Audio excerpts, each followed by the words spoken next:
लाहौर में air defence radar system ध्वस्त कर दिया गया है। भारत सरकार की ओर से जानकारी दी गई है कि 7 और 8 मई की रात पाकिस्तान ने भारत के 15 शहरों पर हमले की कोशिश की, लेकिन सेना ने जवाब दिया और पाकिस्तान कामयाब नहीं हो पाया। इसका मतलब है कि भारत और पाकिस्तान के बीच तनाव का स्केल बड़ा होता जा रहा है। पाकिस्तान का भारत के सैन्य ठिकानों और रिहायशी इलाकों पर हमला करना और जवाबी कार्रवाई के रूप में भारत का पाकिस्तान के एयर डिफेंस सिस्टम को ध्वस्त कर देना, यह सब बता रहा है कि दोनों देशों की सेना अब टकराने के करीब आ रही है। भारत ने साफ साफ कह दिया है कि 7 मई को बता दिया गया था। भारत ने पाकिस्तान के किसी सैनिक ठिकाने को टारगेट नहीं किया है, लेकिन अगर पाकिस्तान भारत के सैनिक ठिकानों को टारगेट करेगा तो माकूल जवाब दिया जाए। आतंकियों के ठिकानों को तबाह किए जाने के बाद बौखलाए पाकिस्तान की तरफ से जिस तरह से जम्मू कश्मीर के सीमावर्ती इलाकों पर फायरिंग हो रही है, पूंछ, तंगधार और उरी सेक्टर में पाकिस्तान की तरफ से सीज फायर का उल्लंघन करके स्थानीय नागरिकों के घरों पर गोलीबारी की जा रही है। सरकार ने माना है कि पाकिस्तान की गोलीबारी और गोलाबारी से भारत की 3 महिलाओं और 5 बच्चों समेत 16 लोगों की जानें गई हैं। इसका मतलब है कि सीमावर्ती इलाकों के हालात सुदूर मैदानी इलाकों से काफी अलग हो चुके हैं। यहां तनाव और टकराव की स्थिति पैदा हो रही है। कल जब भारत ने ऑपरेशन सिंदूर को अंजाम दिया तो उसके जवाब में पाकिस्तान ने पूंछ पर हमले, ताबड़तोड़ हमले शुरू कर दिए और भारतीय नागरिकों पर प्रहार किया। नतीजा यह हुआ कि कम से कम 15 नागरिक मारे गए हैं, जिसमें गुरुद्वारों पर हमला किया गया। पाकिस्तान ने अपनी नीयत दिखाई है जब छोटे छोटे बच्चों के ऊपर बम गिराए हैं, और ये शहरी लोग थे, ये कोई सेना नहीं थी।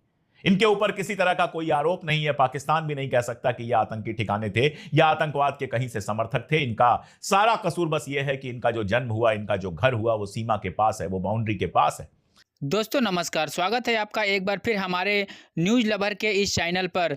दोस्तों रवीश कुमार ने भारत के सेना का शौर्य बताते हुए कहा कि भारत की सेना ने पाकिस्तान के साजिशों को नाकाम कर दिया है। जहां पाकिस्तान भारत के लिए कई इलाकों को टारगेट करना चाहता था, वो हमारे इंडियन इंटेलिजेंस ब्यूरो के सहारे लाहौर से टारगेट एयर डिफेंस सिस्टम को ध्वस्त कर दिया गया है।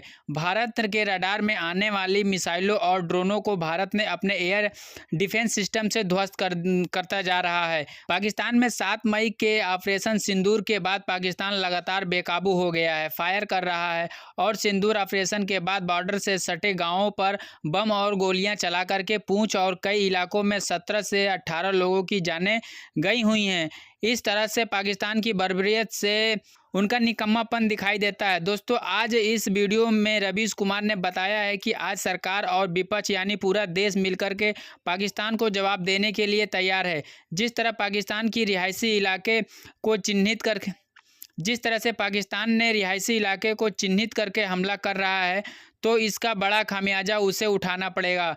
आज जिस तरह से तनाव भारत और पाकिस्तान को लेकर के बन रहा है, उससे आने वाले समय में जंग का एक बड़ा शकल ले सकता है। तो दोस्तों चलिए देखते हैं कि किस तरह से वरिष्ठ पत्रकारों ने अपनी राय रखी है, और आप भी अपनी राय क्या है इस वीडियो पे जरूर लिखिएगा। तो चलिए वीडियो को शुरू से लेकर अंत तक देखते हैं कि भारत और पाकिस्तान के बीच तनाव का स्केल बड़ा होता जा रहा है। पाकिस्तान का भारत के सैन्य ठिकानों और रिहायशी इलाकों पर हमला करना और जवाबी कार्रवाई के रूप में भारत का पाकिस्तान के एयर डिफेंस सिस्टम को ध्वस्त कर देना, यह सब बता रहा है कि दोनों देशों की सेना अब टकराने के करीब आ रही है। भारत ने साफ साफ कह दिया है कि 7 मई को बता दिया गया था। भारत ने पाकिस्तान के किसी सैनिक ठिकाने को टारगेट नहीं किया है, लेकिन अगर पाकिस्तान भारत के सैनिक ठिकानों को टारगेट करेगा तो माकूल जवाब दिया जाएगा। पंजाब में ही बुधवार रात अमृतसर में धमाके सुने गए। गुरुवार सुबह यहां 3 गांवों में रॉकेट मिले हैं। डिफेंस एक्सपर्ट ने संभावना जताई है कि पाकिस्तान की तरफ से ये रॉकेट्स फायर किए गए और इंडियन डिफेंस सिस्टम ने इन्हें मार गिराया। पंजाब के फिरोजपुर में बीएसएफ ने बॉर्डर पार कर रहे एक पाकिस्तानी घुसपैठियों को मारा है। यह सब दैनिक भास्कर की रिपोर्ट में लिखा है, और यह भी कि 1971 युद्ध के बाद पहली बार तीनों सेनाओं ने साझा ऑपरेशन चलाया है। तो क्या हम उस स्थिति के करीब आ चुके हैं जिसकी आशंका जताई जा रही थी? 2 सवाल हैं, क्या व्यापक युद्ध होगा या नहीं तो लंबे समय तक चलने वाला टकराव होगा? जिस तरह से पाकिस्तान भारतीय सैन्य ठिकानों और शहरों को निशाना बनाने की कोशिश करता रहा, मजबूर होकर भारत को भी जवाबी कार्रवाई करनी पड़ी। इस संदर्भ में पत्र सूचना कार्यालय पीआईबी से एक प्रेस रिलीज जारी की गई है। इसी में बताया गया है कि 7 और 8 मई की रात पाकिस्तान ने भारत के उत्तरी और पश्चिमी इलाकों के कई सैन्य ठिकानों को निशाना बनाने का प्रयास किया, जिसे भारतीय सेना और वायु सेना ने नाकाम कर दिया और जवाबी कार्रवाई में पाकिस्तान के कई जगहों पर एयर डिफेंस रेडार और सिस्टम को निशाना बनाया गया है। यह पीआईबी की रिलीज है। इसमें भारत सरकार ने बताया है कि भारतीय सेना ने कई जगहों पर पाकिस्तान के रेडार सिस्टम को टारगेट किया है। वैसा ही हमला किया गया जैसा पाकिस्तान ने किया। इसमें लिखा है कि पाकिस्तान ने गुजरात के भुज और राजस्थान के फलोदी इलाके में भी टारगेट करने का प्रयास किया। इसी के साथ साथ अवंतीपुरा, श्रीनगर, जम्मू, उरी, पुंछ, पठानकोट, अमृतसर, कपूरथला, जालंधर, लुधियाना, आदमपुर, बठिंडा, चंडीगढ़ के सैनिक ठिकानों पर निशाना बनाने का प्रयास कर रहा था, जिसे भारत ने नाकाम किया है। पाकिस्तानी ड्रोन और मिसाइलों से टारगेट किया जा रहा था, जिसे integrated counter US grid and air defence system की मदद से फेल कर दिया गया। सरकार ने कहा है कि पाकिस्तान के हमले को रोकने के लिए भारत को मजबूर होकर जवाबी कार्रवाई करनी पड़ी है। भारत सरकार ने कहा है कि कई जगहों से मलबा इकट्ठा किया जा रहा है ताकि साबित किया जा सके कि हमला पाकिस्तान की तरफ से हुआ है। पाकिस्तान की ओर से दावा किया जा रहा है कि उसने भारत के 12 ड्रोन गिरा दिए हैं। सरकार ने कहा है कि पाकिस्तान ने एलओसी यानी नियंत्रण रेखा पर बिना किसी उकसावे के गोलीबारी की है। खबर है कि प्रधानमंत्री मोदी ने भारत सरकार के सचिवों के साथ उच्च स्तरीय बैठक की है ताकि राष्ट्रीय सुरक्षा से जुड़ी किसी भी आपात स्थिति में सभी विभागों के बीच तालमेल बनी रहे। पीआईबी के नोटिस में लिखा है, कुपवाड़ा, बारामूला, उरी, पुंछ, मेंढार और राजौरी में मोटार्स और हेवी कैलिबर आर्टिलरी का इस्तेमाल हुआ। सरकार ने माना है कि पाकिस्तान की गोलीबारी और गोलाबारी से भारत की 3 महिलाओं और 5 बच्चों समेत 16 लोगों की जानें गई हैं। इसका मतलब है कि सीमावर्ती इलाकों के हालात सुदूर मैदानी इलाकों से काफी अलग हो चुके हैं। यहां तनाव और टकराव की स्थिति पैदा हो रही है। पुंछ के मेन बाजार का यह सन्नाटा बता रहा है कि जिस तरह से पाकिस्तान उकसावे की रणनीति पर चल रहा है और भारत को जवाब देना पड़ रहा है, उससे लगता है कि सीमावर्ती इलाकों में आने वाले कई दिन आशंकाओं में गुजरेंगे। आमतौर पर इस बाजार में बहुत रौनक रहती है, लेकिन आज 8 मई की सुबह दुकानों के शटर गिरे हुए थे और रास्ते एकदम खाली। पता चलता है कि युद्ध की आशंका का असर इन इलाकों में कितना अलग होता है। मीडिया में पुंछ की रिपोर्टिंग तो है, लेकिन जिस स्तर से इन इलाकों में पाकिस्तान की फायरिंग चल रही है, भारतीय सेना जवाब दे रही है, उसकी रिपोर्ट क्या आप तक बराबर से पहुंच रही है? पुंछ के बहाने हम इन्हीं सब सवालों पर बात करना चाहते हैं ताकि स्थिति को हल्के में ना लें और किसी भी स्थिति के लिए तैयार रहें। मीडिया में स्थानीय लोगों ने कहा है, 40 साल में ऐसा हमला नहीं देखा गया। पुंछ नियंत्रण रेखा के करीब है। आकाशवाणी पर इसकी सूचना तो है कि पुंछ और राजौरी से सैकड़ों की संख्या में लोगों को खाली कराया गया है। ऐसी खबरें बाकी मीडिया में भी हैं, लेकिन लोग कहां रखे गए हैं, किसके घरों में जाकर रह रहे हैं, स्कूल में हैं तो कैसे रह रहे हैं, इसका कोई खास कवरेज नहीं दिखा। जहां भी है कवरेज वहां बहुत सीमित है। पुंछ के अलावा अन्य शहरों में हुए हमलों में 16 लोगों की जान चली गई, 57 से अधिक लोगों के घायल होने की खबर है। ग्रेटर कश्मीर अखबार ने लिखा है कि पुंछ पर हुआ हमला 6 घंटे तक चला। मैदानी इलाकों से युद्ध की मांग होने लग जाती है, लेकिन सीमा पर बसे इन गांवों के लोग बिना युद्ध के ही निशाने पर हैं। नाम के अलावा मरने वाले कौन थे, क्या करते थे, उनके परिवार की क्या हालत है, इस बारे में कहीं से कोई खास डिटेल खबर नहीं मिल रही। इस वीडियो के अलावा हम भी आपको कुछ अलग जानकारी देने में असमर्थ हैं। पुंछ जिले के उपायुक्त ने एक हेल्पलाइन नंबर जारी की है। उनके एक्स के अकाउंट पर कोई जानकारी नहीं है, सिर्फ सूचना प्रसारण मंत्रालय का एक नोटिस है जो ये चेतावनी देता है, सूत्रों के हवाले से रिपोर्ट ना करें।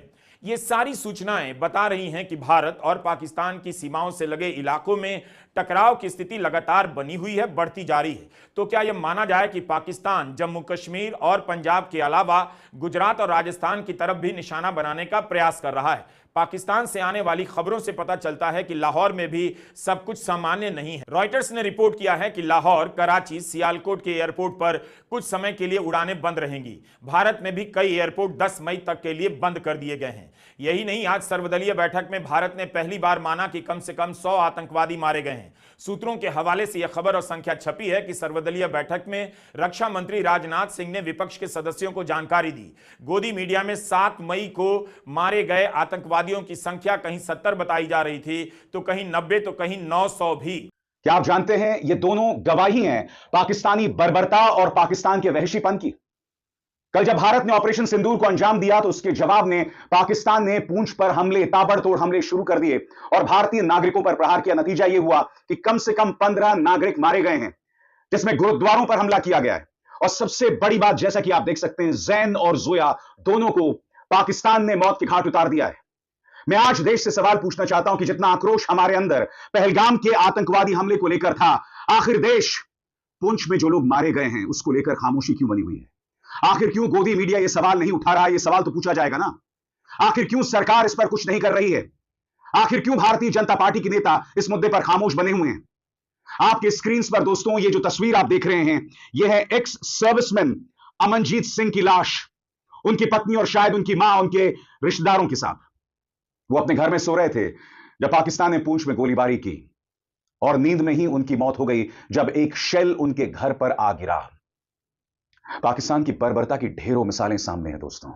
इंतजार कीजिए, मैं आपको बतलाने वाला हूं कि आतंक के मुद्दे पर पाकिस्तान ने खुद को ही एक्सपोज कर दिया है। जी हां, सही सुना आपने, क्योंकि जब मुरीदके पर ऑपरेशन सिंदूर को अंजाम दिया गया, जब मौलाना मसूद अजहर के आतंकवादियों को हमारे विमानों ने मौत के घाट उतारा, तब जो आतंकवादी मारे गए थे उनकी अंतिम यात्रा में पाकिस्तानी आईएसआई शामिल हुआ है।